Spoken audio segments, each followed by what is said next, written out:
setting up these hybrid legal entities where you have a for-profit bookstore and a non-profit arts and culture organization working very well together in partnership, sharing space, sharing some staff. Frank is the head buyer. He'll probably spend 80% of his time on the for-profit side, 20% of his time on the event side. He's looking at me. He's surprised. He didn't even know that was coming. Surprised? Good. This is new ground. This has been done in other industries. It's happening in healthcare. It's happening in education. It's happening in sustainable agriculture. It hasn't been done in book selling. So we're breaking new legal, operational, governance, financial ground in setting up this new structure. You guys don't care anything about it. What you care about is basically having partners who are promoting your books. But if this works, and we're more and more confident it's going to work, we basically take this recipe and open source it and give it away. Because we come from Silicon Valley background, we're looking at Mozilla, and we're looking at Wikipedia, and we're looking at Linux and the operating system. We're like, wow, that's the way to really scale something. You basically figure it out and then you give it away and let people copy it. And I've talked to only 3 other bookstores because we know a lot of other booksellers in other parts of the country. They love this. People are asking me, they're like, wow, you can do that? You can set up a nonprofit? We've been talking about that for years. How do we do it? Send me documents. Send me the name of your lawyer. I'm like, okay, just hold on. Give me a couple of months to figure it out, and then we will. Because I think once this is provable and it's working, and there's only about a dozen attorneys in the entire country who know how to set up these hybrid legal structures and how to make them work. There's a lot of people who know how to do regular 501c3s and regular nonprofit work, but setting up these hybrid legal structures is very new. And you're very fortunate because one of the first people I went and talked to right here in San Francisco, there's a law firm called Morrison Foerster, and Susan McCormick is one of the lead partners there. And she fell in love with this idea. She's like, wow, I really believe what you're trying to do. I think it's really going to work, and I'm happy to work with you. And they're a big firm. They do billion-dollar private equity deals, and they don't need this for the business. So they're giving us like a bunch of pro bono work and reduced rate legal work because they just like what we're doing. And they're one of those people who showed up and said, how can we help? We have expertise, and think you'll benefit from this expertise. So they're helping, and so they think it's doable. The Silicon Valley Community Foundation, they think it's doable because we wanted to set up this tax deductible vehicle in December, and they basically did a fast track CEO level approval and got it set up within days. So I think there's a lot of support and interest from the community to make it work. Christian's point, last point, and then I'll shut up and we'll do some Q&A. There's this larger narrative, and you guys know all about narratives because you guys are all writers. There's a larger narrative in America today that with ebooks, you're not going to need printed books and you're not going to need bookstores. Right? There was a guy on Salon.com or something, who wrote a fury article about how bookstores are antique and they're gone, and it's time to write the obituary of printed books. So in mid-December, I was hanging out at Kepler's, and I was waiting for one of the staff people to kind of like free up so I could talk to her.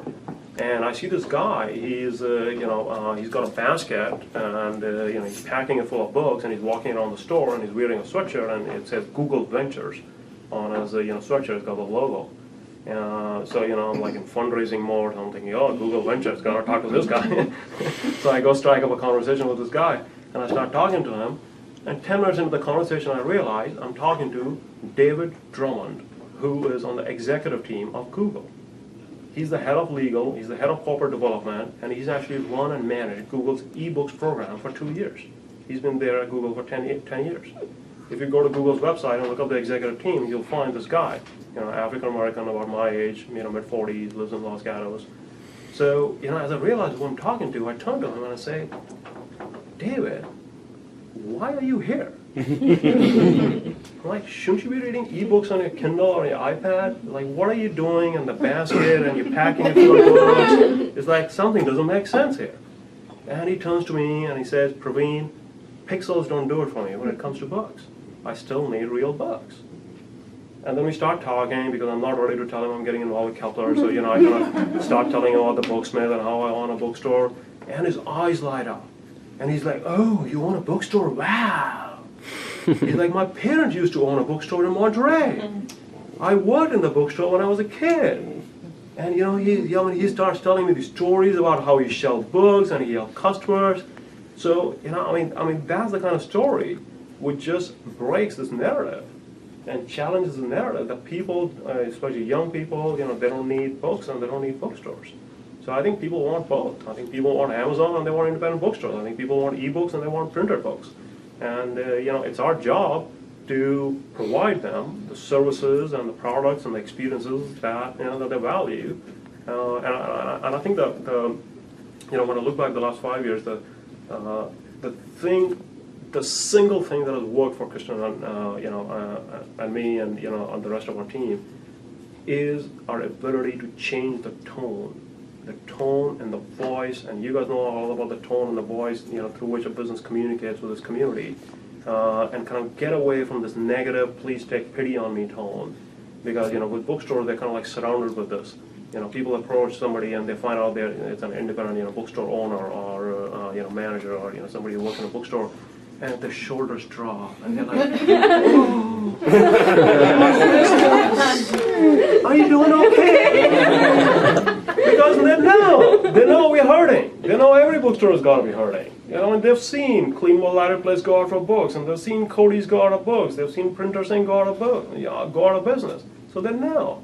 So there's this immediate, sympathy and pity, and and I think you just have to get away from that. And I think taking, basically a very forward-looking, positive, innovation-focused message, a message of partnership, with the writers, with the publishers, a message of, increasing the engagement level, with the community, being open. I mean, the number of author events that get recommended to us from this group right here, that we say, yes, wow, how did we miss that? And thank you, Caroline, for telling me, or thank you, Rhodes, for telling me that we should be doing an event for this so-and-so author. I mean, that's part of what happens when you change the tone and when you make yourself open to, working with, partners like, all of you guys. So I think it's really, really critical, in terms of, all this legal, financial, and other, mumbo jumbo, to really, take, that, kind of like new tone, down to Kepler's 2020. So I should shut up and have a drink, and let me just ask you guys for, feedback, questions, answers, reactions. Let's just hear from all of you.